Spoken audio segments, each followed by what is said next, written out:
तो चलिए अब आपका स्वागत है एक और नए टॉपिक में जिसका नाम है प्रॉफिट एंड लॉस अकाउंट और ये सीए का चैप्टर नंबर 14 है।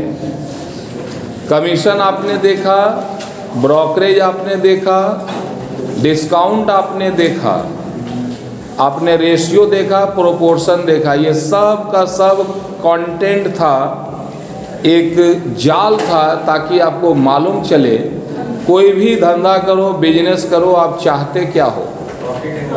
प्रॉफिट चाहते हो और हो क्या जाता है?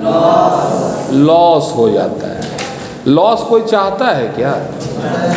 लेकिन ये हो जाता है। तो ध्यान देना कि आपको प्रॉफिट हुआ या लॉस हुआ, इस बात को जानने के लिए दो चीज़ का जानकारी होना बहुत ज़रूरी है।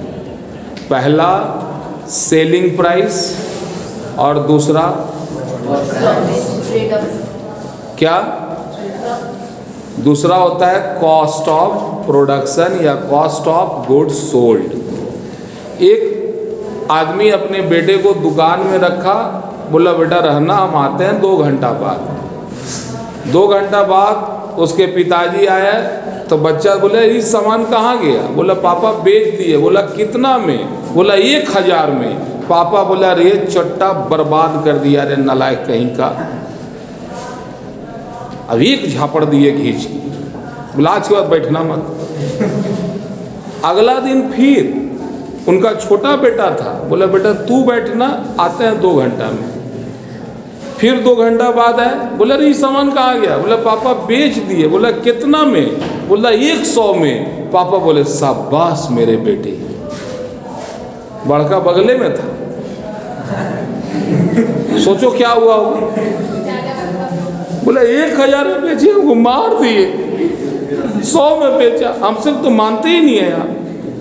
पिताजी ने समझाया बेटा इधर आ, जिस चीज को तू 1000 में बेचा था ना, उसको खरीदे थे हम 1200 में। आई छोटका जिसको 100 में बेचा, उसको खरीदे हम 10 रुपया में थे।